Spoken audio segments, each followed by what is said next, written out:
เก็บมาดิเรียบร้อยสบายดีพี่น้องตอนนี้นะคนกำลังมาแห้งแล้วก็ฟ้าเรื่อง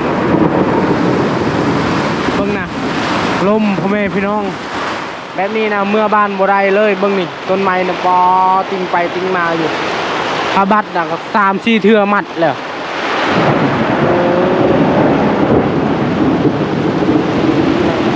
แบบนี้แหละฝนตกแบบนี้เป็นตะยานอันนี้แต่ดีฝนตกแบบนี้เฮายังบ่ได้ไปใส่แต่เพราะว่าเฮายังอยู่บ้านนะคันเฮาออกไปคือว่า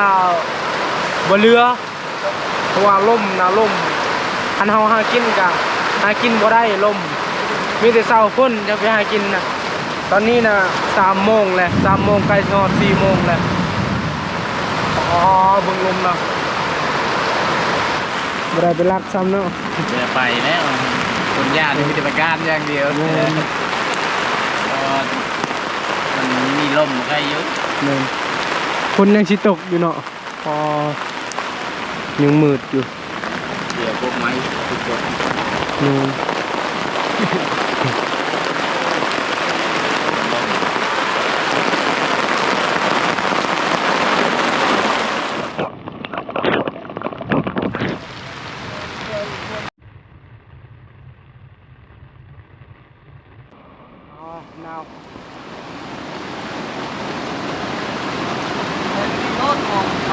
น้ำห้วยน้ำไงอะลีพูดพี่น้องหากมานะชั้นนี่ใหญ่ชั้นนี่อันเพิ่นเช้าตกปลาคือสิขึ้นห้วยแหละตามมาพังเบิ่งนะเพราะว่าฝนตกนี่ก็ห้ามก็ได้แม่นปอบึงห้วยนะห้วยนั่นก็น้ำห้วยนั่นเบิ่งน้ำนะ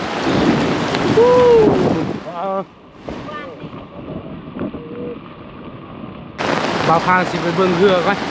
เพราะว่าน้ำห้วยใหญ่นะบ่าวพางจอดเรือติดกับห้วยนะตอนนี้จักบ่าวพางขึ้นแล้ว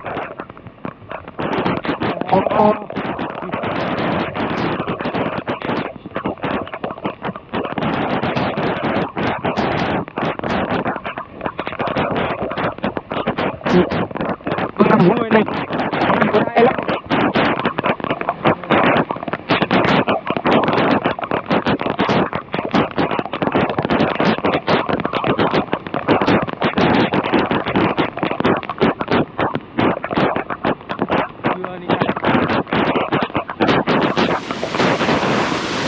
เพื่อนี่มันบูมีบนยายนะ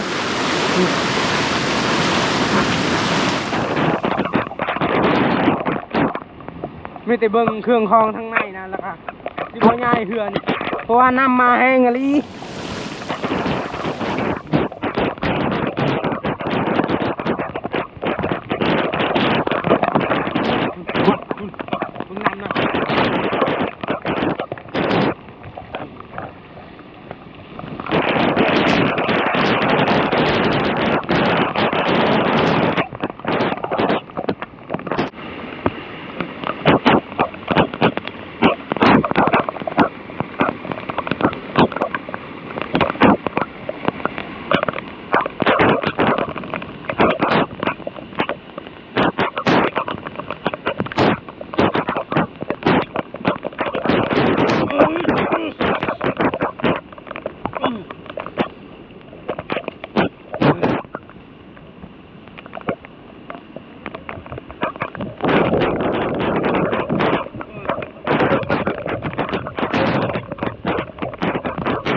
สบายบันไดเนาะเครื่องคลองเปียกไปเลย มีเครื่องใส่เลยนี่ มีแต่ว่าเลยสบายดีกระโตมันสบายดีนะ แม่นถ้าเบิ่งก่อนขึ้นเนาะ ก่อนยังบ่เช้านะ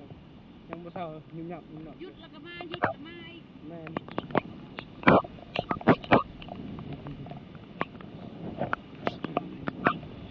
ไปไหน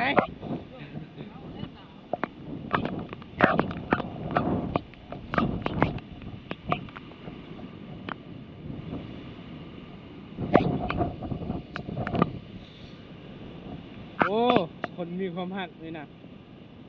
เฮ็ดผมแบบนี้แหละคนมีความหักแบบนี้แหละ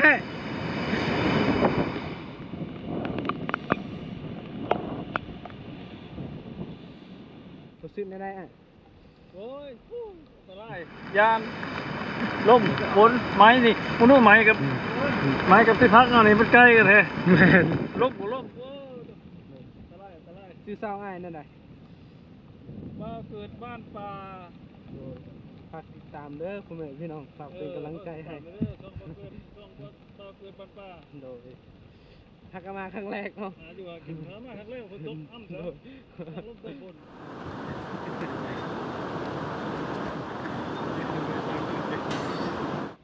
คนเศร้า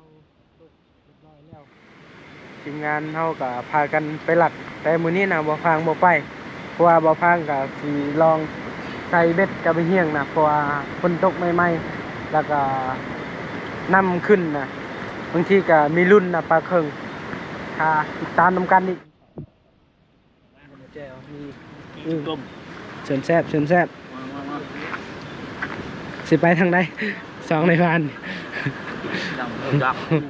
เอ็ดกินนี่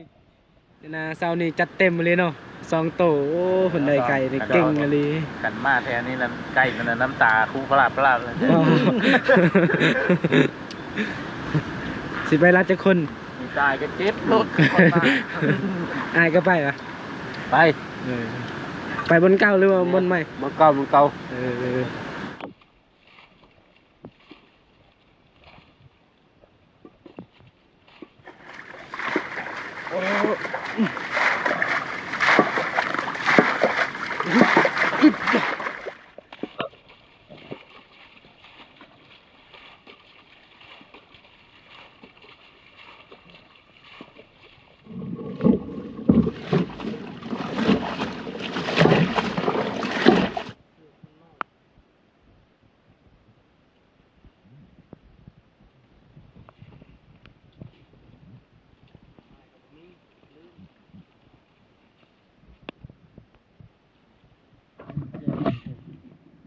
แล้วโอ้ผมเปียอันนี้จับอะไรอันนี้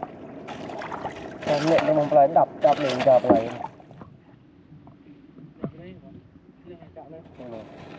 จริง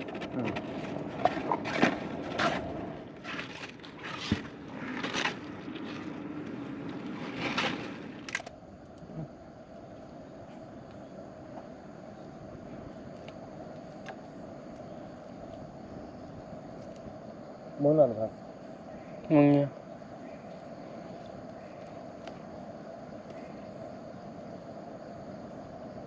làm tại các bạn ngườiยังเต็มอยู่ที่เนื้อนะโอ้ถูกเลยโอ้ครับเลยปลาไหลไก่จะขึ้นวางไข่เลยโอ้ไข่เต็มท้องพี่เบอร์หัวมันนะปลาเครื่องเฮ็ดแล้วอ๋อตัวบูใหญ่เลย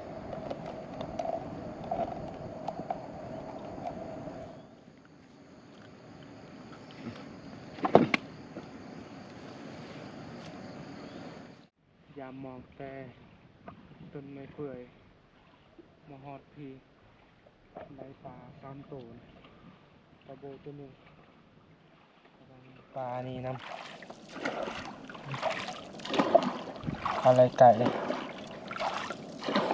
เอาไปสิเห็ดเหยื่อปลาเข่งเอาปลาตัวนี้ไปตามปลาเข่งสองตัวแล้วใส่แล้วก็ยามต่ออีกหมองเอาใส่เบ็ดนะ 3บ่อนเฮามัดบ่อนนั้นแล้วก็บ่อนนั้นไก่กับห้วย เห็นนะปลาเคิงกินแบบตอนเฮายามมองเห็นปลาเคิงกินปลาถึกมองนะบางทีเลือแต่หัวบางทีเลือแต่ท้องนะเอาลองตามเบิ่งมื้อนี้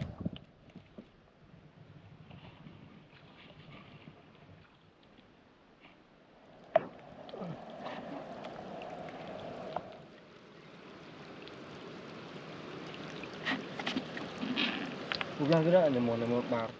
ทำไมเนี่ย นี่คือคูตอแน่ๆหลังสด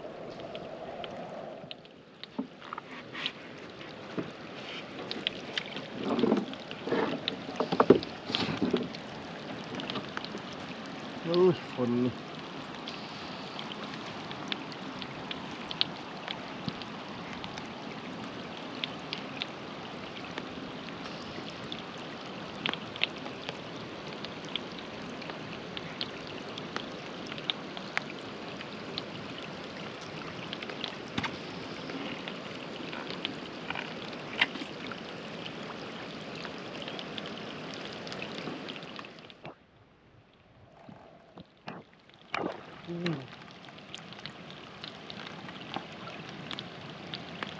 ถูกแล้ว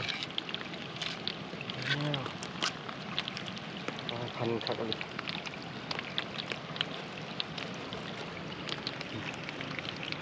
ผู้เขือก็เจ้ามาชิมเขือก็เจ้า บ่ปกนี่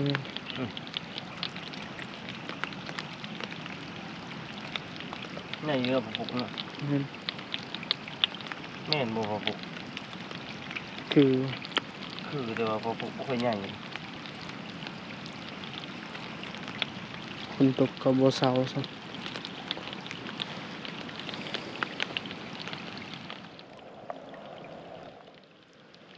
กูบ่ทัน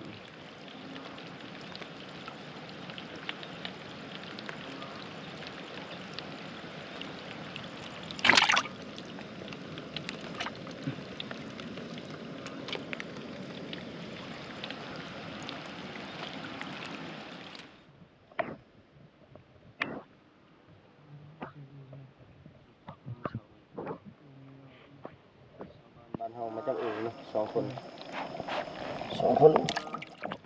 ไว้โตอยู่ทาง โอ้ยบ่พังเลย เบิดเลยมอง เบิดเลยมองนี่สิได้ดิ มันเป็นใบไม้ มันอิ่มแล้วกินชอมนี่ชอมที่บ้านนี่โอ้อะไรกำลังขึ้นนี่บ่โอ้ยนี่ จุดโต สองเสียดายมองในพังโอ้ยินทมมาเลย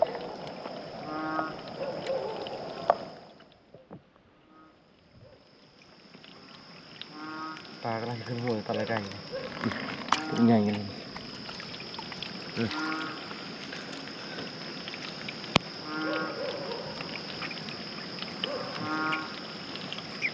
ไข่เต็มท้องใช่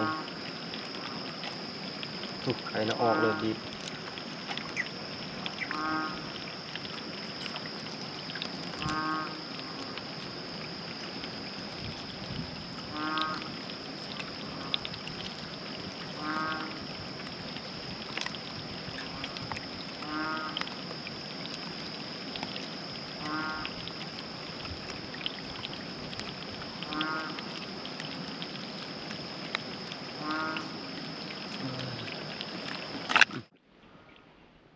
มองสี่บ่ มอง6 เซนมองบางมอง3มอง6 เซนข้างพื้นเทไปเลยมองลงทุนซื้อใหม่เบิดเลยมอง มีมองตัวนี้2 มันก็ได้ทำได้ปิด มื้ออื่นปลาขึ้นห้วยแน่นอน ไม่ได้แล้วขนมเพื่อนนี่ มึงเต็มเลยถืออีก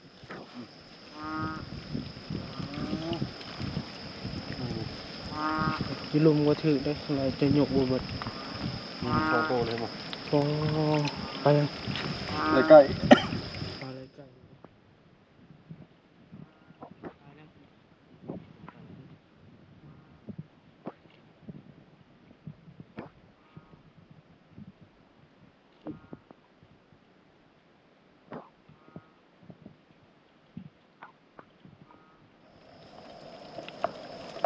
เสียดายดิสองดาวในปะเลยมองนี่ มองนี่มองเขาเสียวซื้อมาให้เสียดายมองนะตายกัน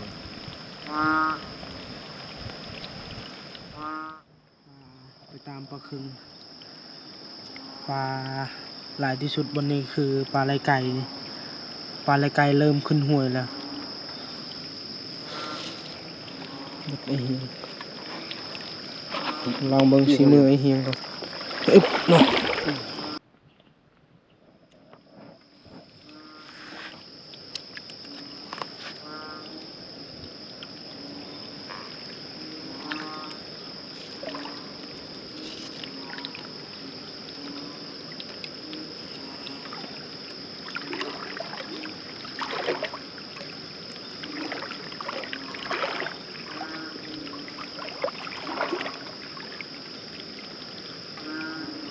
เชื่อมองไปเห็น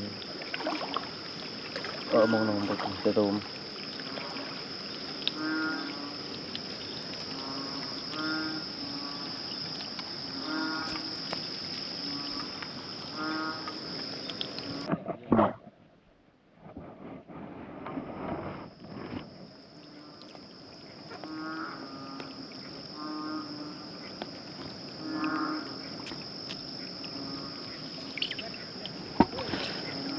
มืดเลย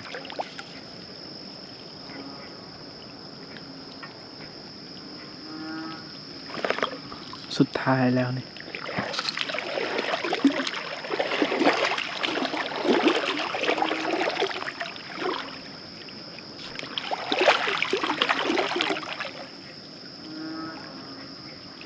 ตกมันนี่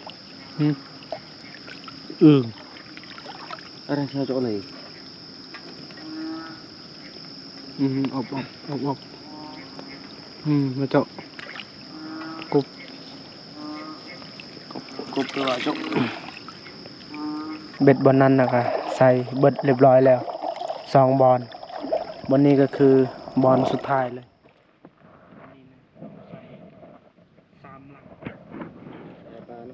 รวมทั้งเบิดจากหลังไอ้เหี้ย 8ป่ะ กลัวที่แม่น8 ปลาใหญ่ บอลนี้3บอลนั้น3บอลนั้น2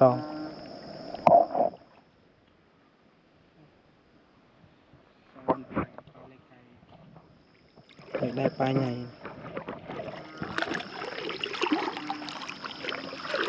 โอ้เขาเจ้าจับเขียดนะคนเมืองพีนนะมาจับเขียดแท่นี้ครั้งลองใส่เบิ่งครั้งแรกนะ ดังแรกแล้วก็ดังชุดท้าย ดังแรกก็คอยใส่นี่คอยเอานะปลาครึ่งมือ18 โลตรงนี้ครับ ใช้คนละให้มาพังใช้ลองใช้ดังหนึ่งส่วนบุญยังเป็นใช้ลายดัง อ๋อใส่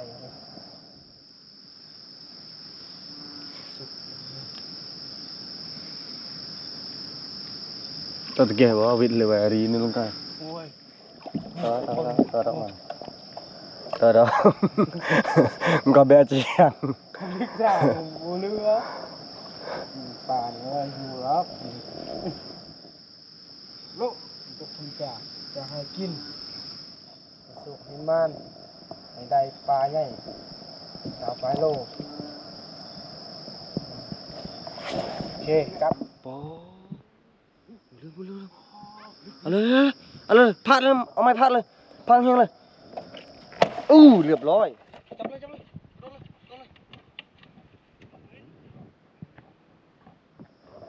ถืออะไรเนาะ ถือโย่ จุ่มน้ำตายเลย หมดตายแล้วเหรอ ไปทางใดแล้วบ่นี่ โอ้ยพาก็มี เนาะบ่แย่งก็มีกินนี่นี่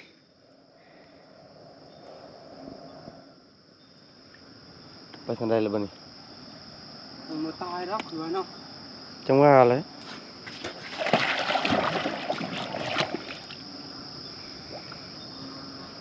บ่ฟังเก่งอะไรกับหูนี่ โอ้ใหญ่เลย แม่นแล้วแม่นแล้วแม่นบ่แม่นแล้ววะแม่น ทำไมได้ถึงเนี่ย ตัวให้บ่ แม่นี่ แม่นพัดเลยพัดแห้งเลยพัดใส่หัวเลยเก็บไปนี่ก็ขึ้นเอ้ย โอ้ จะดำเอาเลยนะตายแน่นอนนี่ถึงหัวขนาดนี้ บ่ถึงแล้ว ผ่าชามถืออะไรบ่ได้เลิกแนะนำนี่นะ โอ้ยว่าเลยโอ้ยจับยี่ก็ได้เนาะจับหัวนะก็ไอ้เบ็ดนะเบิดเรียบร้อยแล้วพอดีพองูเลื่อมนะกับไอ้เฮียงนะ3 เทื่อตี แต่ก็บ่ได้นะเพราะว่าบ่ฟังกับบ่กล้าจับนะคันจับน่ะได้อยู่แต่บ่ฟังบ่กล้าตีเพราะว่าสิจับก็ยังบ่ตายนะยันมันกัดนะคือมื้อนั้นนะงูกัดน่ะเจ็บเลยแบบบ่กล้านะบ่กล้าจับแบบนี้ในเติบอยู่งูเหลือมสุดท้ายก็บ่ได้นะ ไหน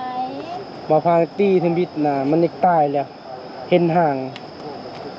แล้วก็มันผู้แต่ก็บ่กล้าจับรู้สึกว่ายานนะ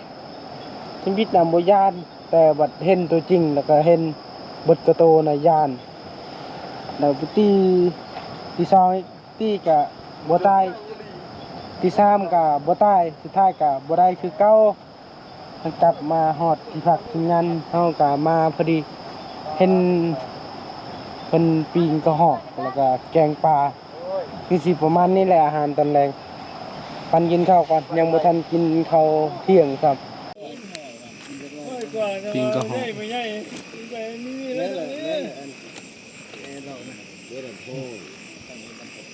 เป็นตะแซ่บเนาะ แม่น ใส่เกลือแล้วก็ไปนึ่ง มึงเอานี่ปิงทั้งใส่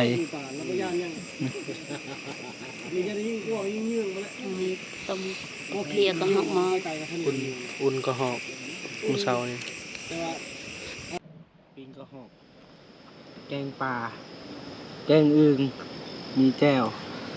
โอ้เมนูมี4อย่างนะมาพี่น้องกินก็หอบนำกันกินคนกันเรื่องกูปูเธอแม่เลือกคนเรากูปูอยู่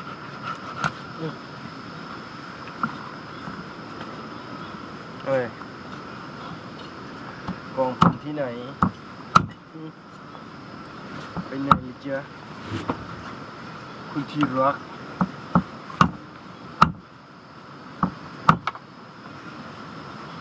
ตกเลย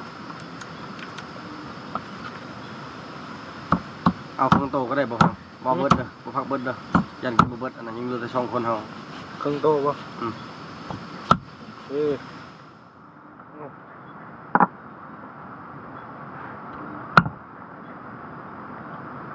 กินข้าวกันหรอเฮ้ยเจออำลำนะฮะ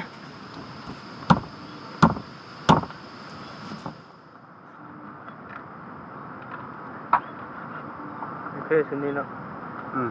ชุดเลยปีนปลามาเลิกกินข้าวกัน มึงคนเก่า ได้ มึงคือเก่าแล้วหน้าตา เราเก่า ขี้ลายก็เก่า ตั้งเบิดใบเครื่อง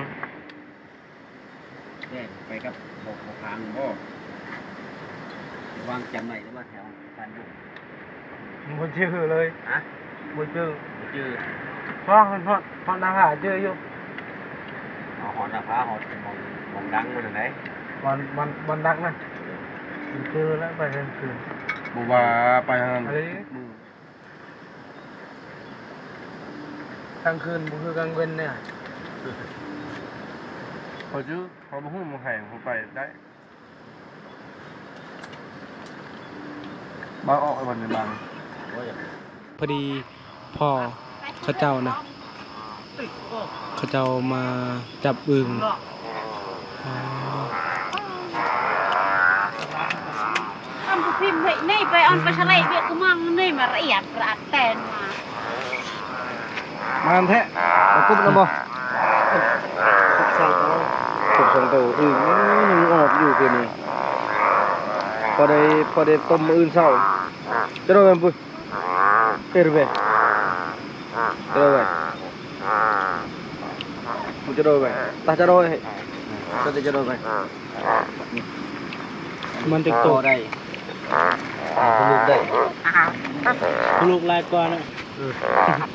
บ่จะเป็นนี่พอได้กว่าโอ้ได้หลายอยู่น้ำห้วยขึ้นนะเลยได้ซะมีนะพอทางจับมือคืนนี่นะโอ้ได้หลายกว่านี้อีกเพราะว่าคนยังบ่ได้ตกเมื่อวานนี้น้ำห้วยบ่ใหญ่นะลงกินน้ำห้วย nhà này là bơn đấy là trà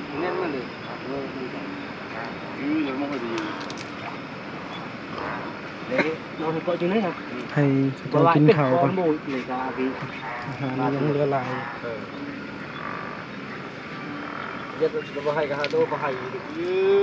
สองพอลูกพากันปันกินข้าวนะทาทีมงาน เพิ่นก็มาจับอึ่งคือกันเพิ่นก็ได้หลายพอได้กินอยู่ไอเดือนก็มาพอดี ไปเบิ่งผลงานไอเดือน thầy đấy นี่ tùy buồn buồn này อืม mà chào mà ยังเมื่อยจ้ะ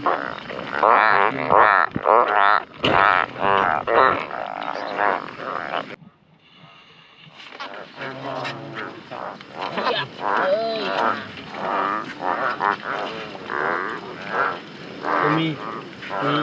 mì nào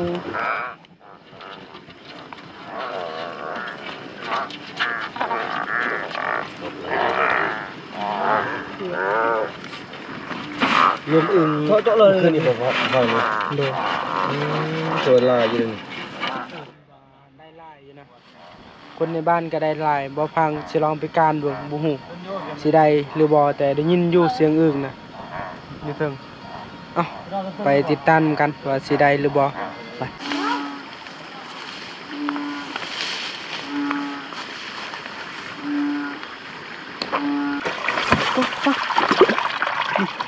ตัวนึงนะตัวนึงบนนี่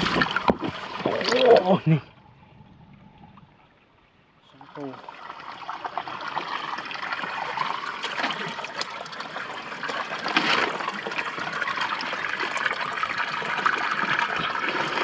อยากบ่มีมือกองทีนี้เราสิไปกับเข้าเจ้าแต่พอดีจุนันนะมาพอดีเขาสิกลับนะสิมือบานมือนี้เลยนะ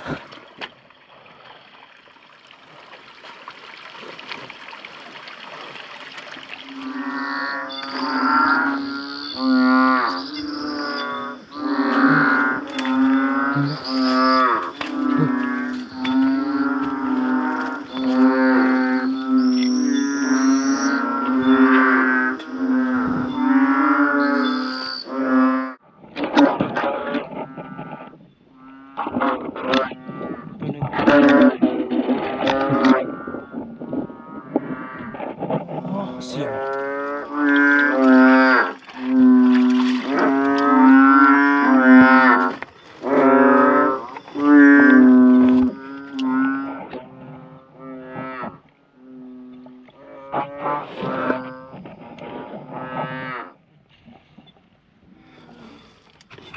นี่กูทางนี้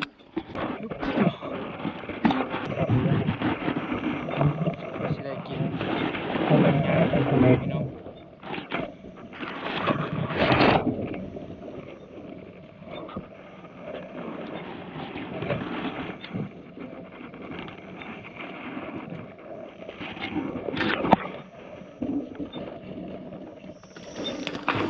ไปแล้ว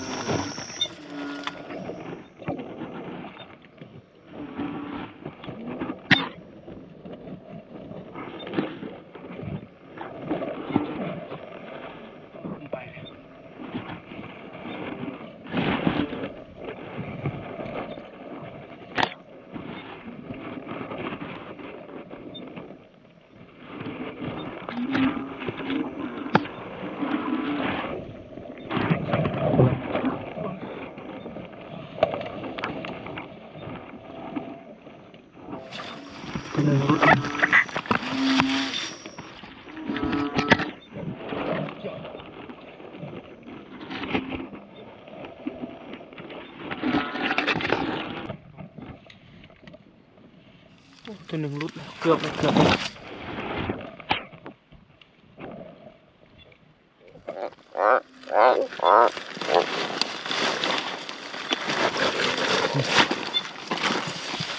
ไหนเด้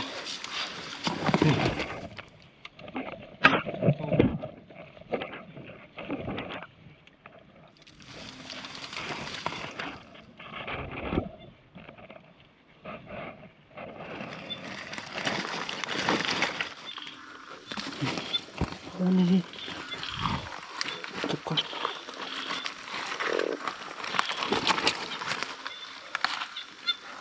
เมื่อกี้นี่เห็นอยู่มันหมดเลยหมดต้นนำหมดเลยนี่นะสองตัว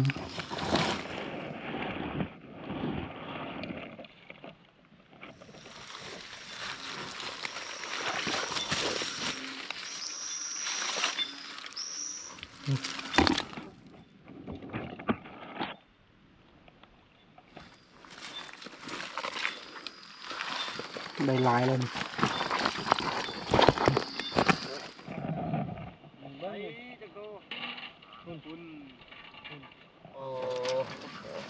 นี่นะอึ้งตัวแม่นะออกลายนะผลงานนี่ป้าได้หลายเลยนี่ได้อึ้งเลยปลาลิกเนี่ยพี่น้องมีคืนนี้แล้วก็มือนี้น้ำนี่นะนี่ได้เพิ่มอีกกบ3 ตัวนะไอเฮียงยิงนะ2 ตัวบ่พังจับตัวหนึ่ง